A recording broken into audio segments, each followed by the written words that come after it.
We're now going to introduce you to some colleagues from InBev, Vlad and Gabriela. So we'll start with ladies first. So Gabriela's currently UK pure play manager, so covering Amazon and Ocado. And before you did this, you were involved with working with people like Walmart, HEB, Chedrail, and working also a commercial agreement with Rappi, who we might have seen on a slide earlier today, in terms of the biggest on-demand delivery player in Latin America. Then we've also got Vladimir, who's been working at AB InBev for 6 years now. I think previously as a marketing agency, and he's responsible for e-commerce for InBev across Europe. So the guys are going to cover today how to win on Amazon, which I suspect is quite an interesting topic from lots of the audience today. So over to Vladimir and Gabriela.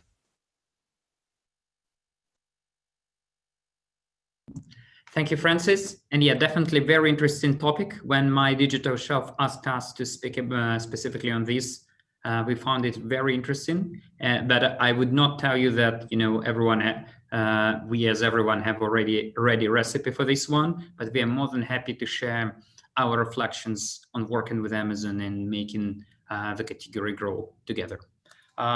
Obviously, I understand that that's end of the day for most of you. There have been already many different presentations, so we try to make our presentations not too content heavy and leave some time for the questions if those arise.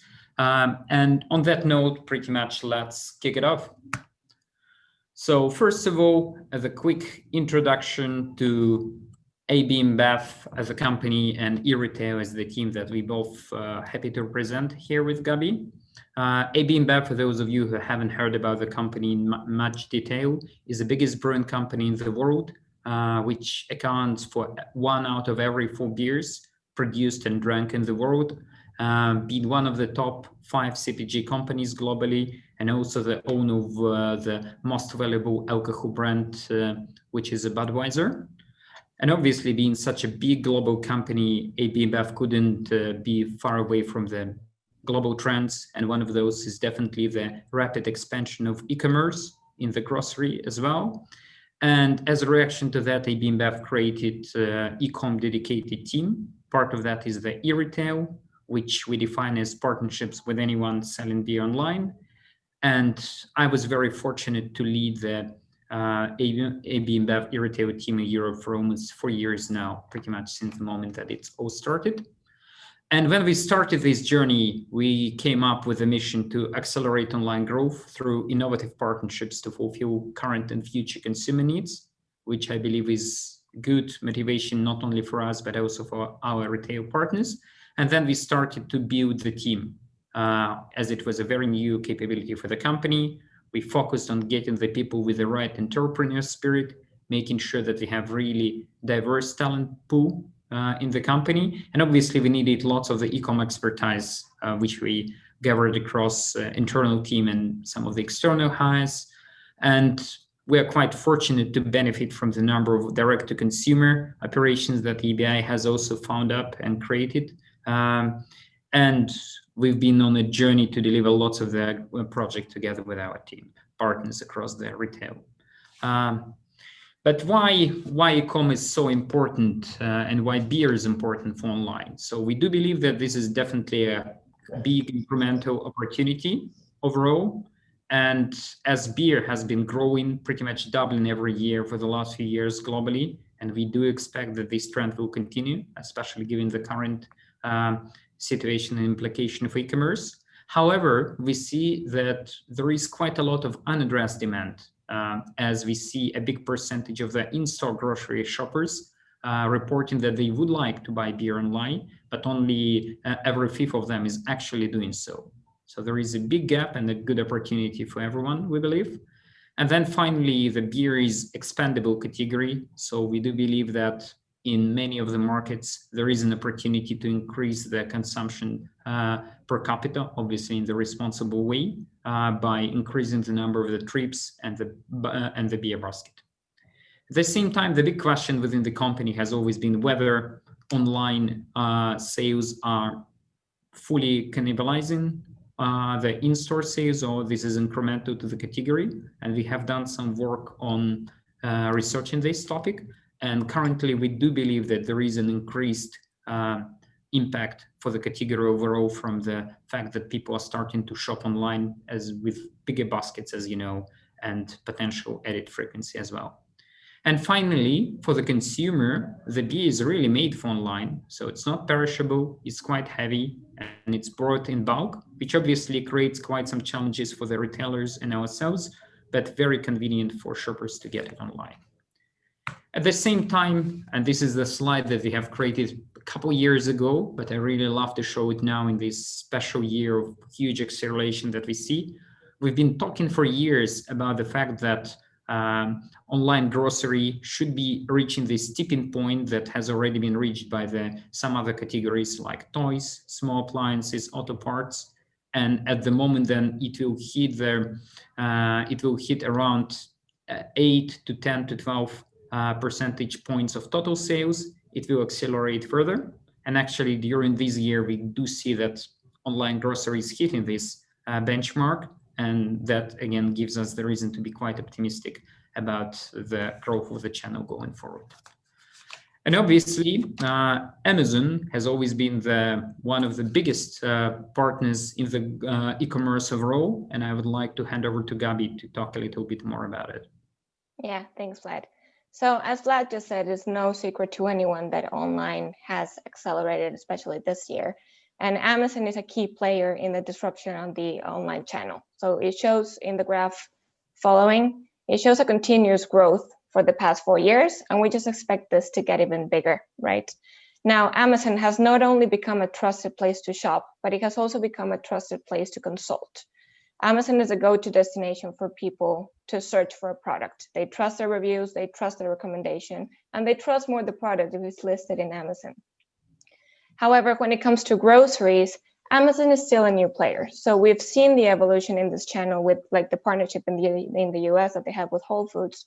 And here in the UK, they have played in the category with Amazon Fresh and Prime Now. And now we're working together to develop this channel even further. Mm-hmm. Now, and just to show how important it is now, groceries and the strategy of Amazon, we wanted to show just a few quotes from Jeff Bezos and give you our view on each one of them. So the first one I will read, percentage margins are not one of the things we are seeking to optimize. It's the absolute dollar-free cash flow per share that you want to maximize. And if you can do that by lowering margins, we would do that. So we all know that Amazon is willing to lose money as long as it's driving to the address of the new SKUs or categories that the customer needs, right? So they were willing to go for high absolutes with low margins. In the second one, we don't take the point of view that we're going to price products at a particular margin for ourselves. We say we're going to price products competitively. If that means on that product we lose money, that's okay, because we need to take care of our customer and earn trust. So we believe that Amazon is ready to be competitive with the lower prices and with low margins, and as long as they are willing, as long as they have the range and the pricings that the consumer wants, they will keep on betting on these new experiences to increase their online shopping basket for the customers. And last but not least, proactively delighting customers earns trust, which earns more business from those customers, even in new business arenas. Take a long-term view on the interests of customers and shareholders align. I think this quote resonates really well with the famous quote from Amazon, which is, we start with our customer and go backwards, right? So as long as Amazon builds that trust that they have, the new bets like groceries will grow like it needs to and will become profitable eventually. Mm-hmm. Recapping our story of working with Amazon over the few last years, it all started back in 2016. We started in Europe with one country, that was UK. At that moment of time, we already had 2 channels that we started to partner with. We had one person who was dedicated to these partnerships, but already at that moment of time, we had 2 routes to market that we were using. One of them is supplying pantry channel directly, and the other one was supplying via the wholesale, the Prime Now channel. So we went through quite a journey, working together collaboratively, developing different opportunities. And if you look at the current situation, we're currently working with 9 Amazon channels across 4 countries, which include Germany, France, UK, and Italy. We have 8 people, which are to a certain extent involved in partnership with Amazon, and we're currently using 4 different routes to market across all of these parts of the business. So quite a complex picture, but this is something that we believe is required on the journey to support the development of the new category for our partner. And on that journey, we've done quite a few different initiatives. Not all of them were wins. Some of them were performed less than we expected. Some of them performed less than Amazon expected, but overall, we're quite happy with many things that we have done together.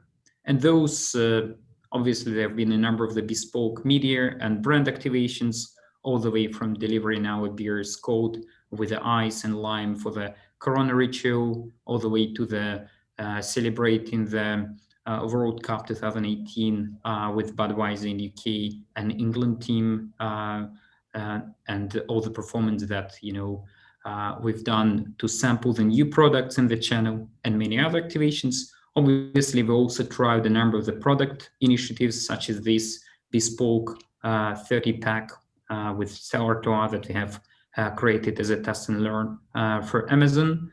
And then also our colleagues from the MiClub Ultra brand team even created the fitness training skill for Alexa that's we've been exploring. So quite a journey. On that note, over back to you, Gabi.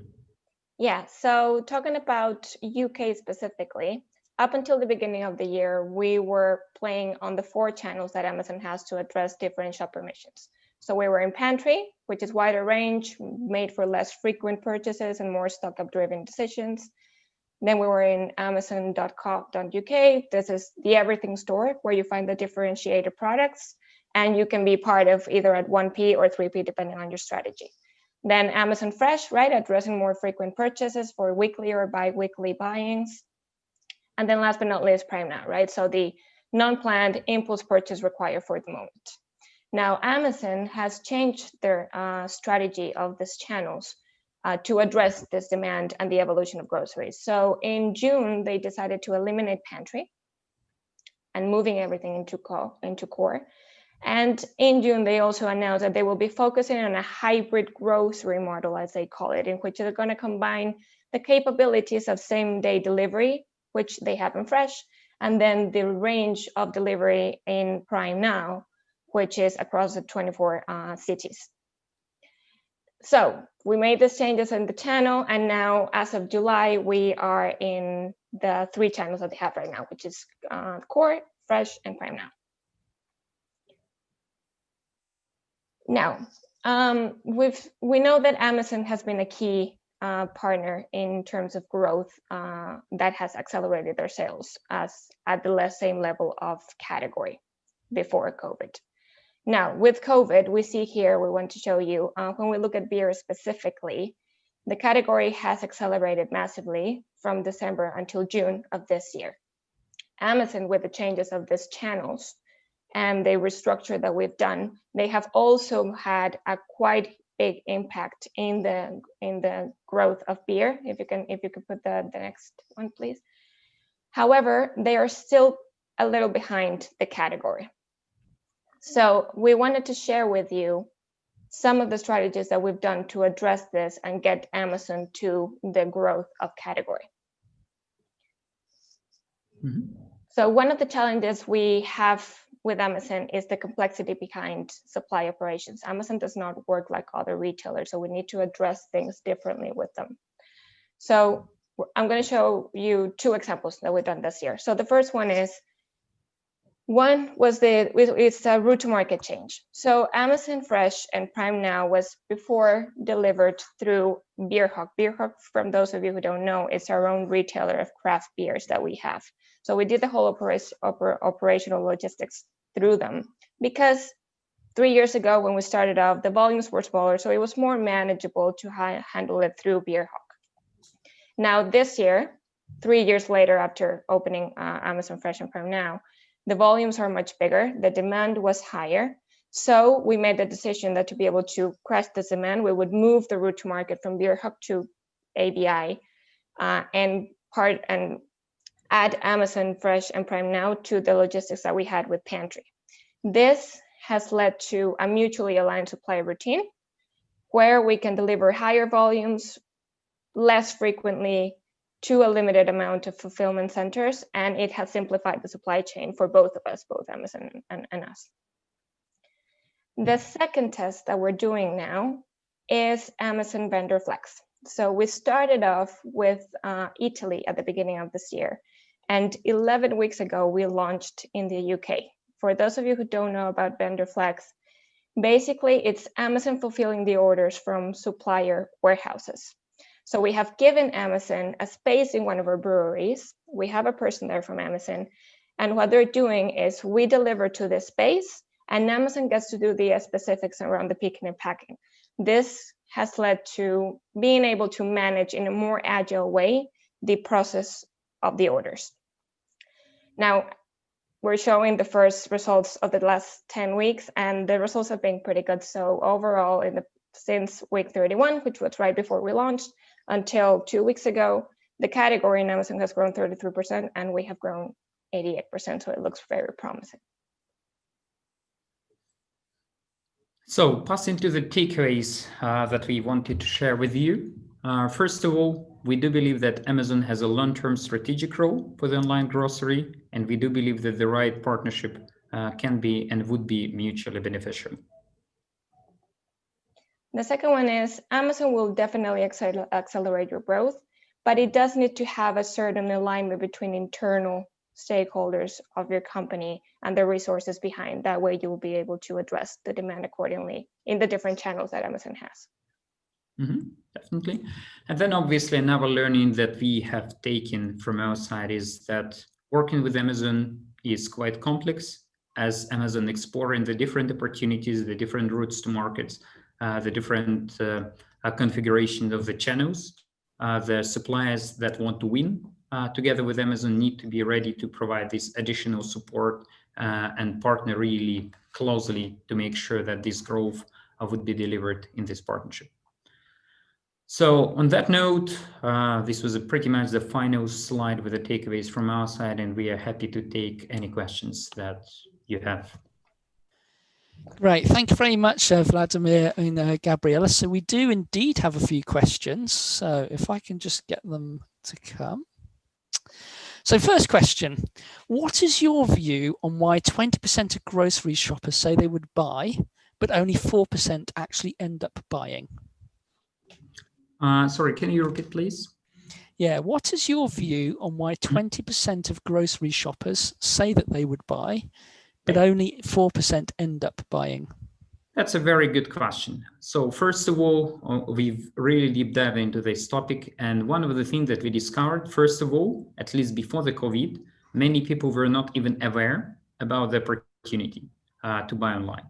This second area is that some of the people, specifically for the beer category, still make the purchase as the impulse. And currently we see that online grocery provides slightly less opportunities to influence impulse shopping, at least within the grocery retail sector, which is obviously changing now with the faster delivery and the other opportunities. So I think these are the two key drivers from my point of view that have been influencing this difference. Okay, great. All right, so now we move on to a supply chain question. So does AB InBev have any issues with Amazon due to weight restrictions into Amazon warehouses? And if you do, how have you handled that? And I think the background is that Amazon's upper limits tend to be lower than lots of other classical grocery customers. I can take that one if you want. So before COVID, we were only handling packs up until 18 bottles. So we haven't had any restrictions in terms of weight. However, things that we have tested out before that could maybe help out is, one is when we wanted to go for bigger packs, we created virtual packs. So such as the one that that Vlad showed of the 30 packs, which is actually a division of 3 of 10 packs, has been one of the key things to do. The other one that we have tested out, not just in UK but in other markets, is reviewing the packaging efficiency as well, and then changing around into weight. But we haven't had any issues yet. We're just testing out a 30 pack, and for the time being, it's been fine. Right. Okay. So the next question I wish I had thought of, because it's a pertinent one for me. So are you able to share more on how you look at online and its incrementality to your total business? So is all of the growth in online taking away in the same amount from on-trade and off-trade elsewhere, or is a chunk of that growth actually truly incremental? What is your view? I would say that this question has always been a holy grail of all the conversation about the e-commerce and online. So the approach that we have taken at the moment is pretty much, we looked at one of the household panels, and we looking back retrospectively, we identified the moment then the specific households have started to buy beer online, and we have measured the purchase within the category for these households before and after, regardless of the moment of time when the actual start of the online purchases has happened. And as a result, we do see a positive contribution to the overall spend for the category.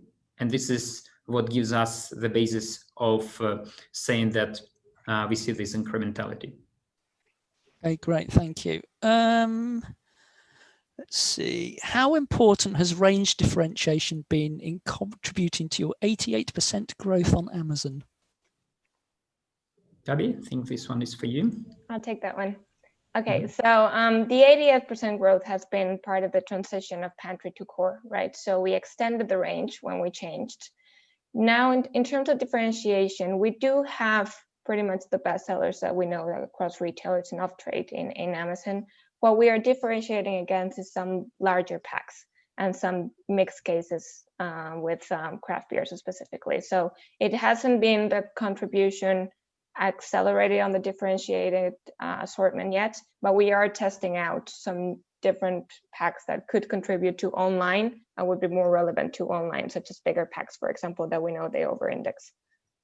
Yeah, I think I would add to this one is that it's not only about the differentiation of the bigger range. I think you should always think about the consumer missions, what consumers want, and to make sure that at each of the platform, especially it's skewed to a specific consumer mission, you would provide the products and the packages that would be fitting this mission.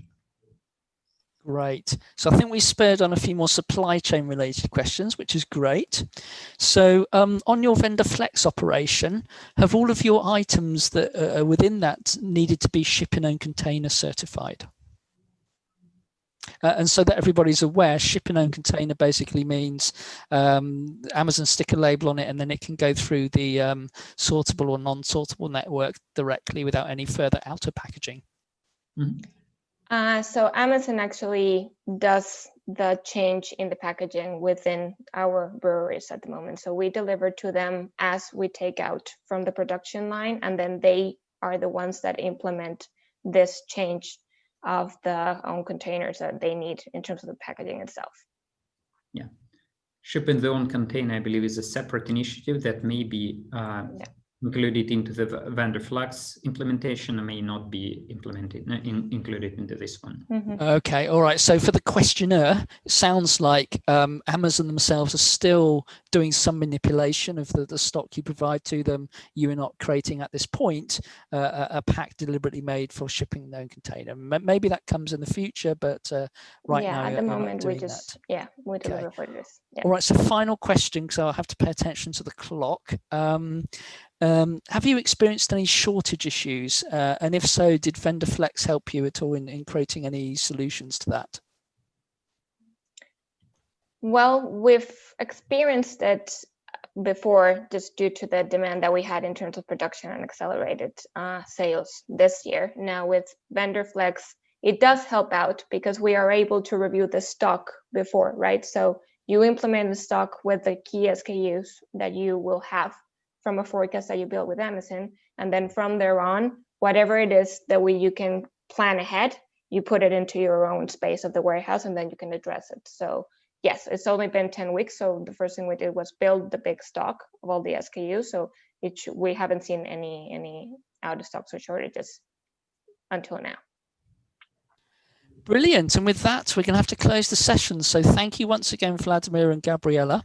Very insightful presentation and some good Q&A there. And with that, we'll hand over to Katie and the Coke guys for the next session. Thank you.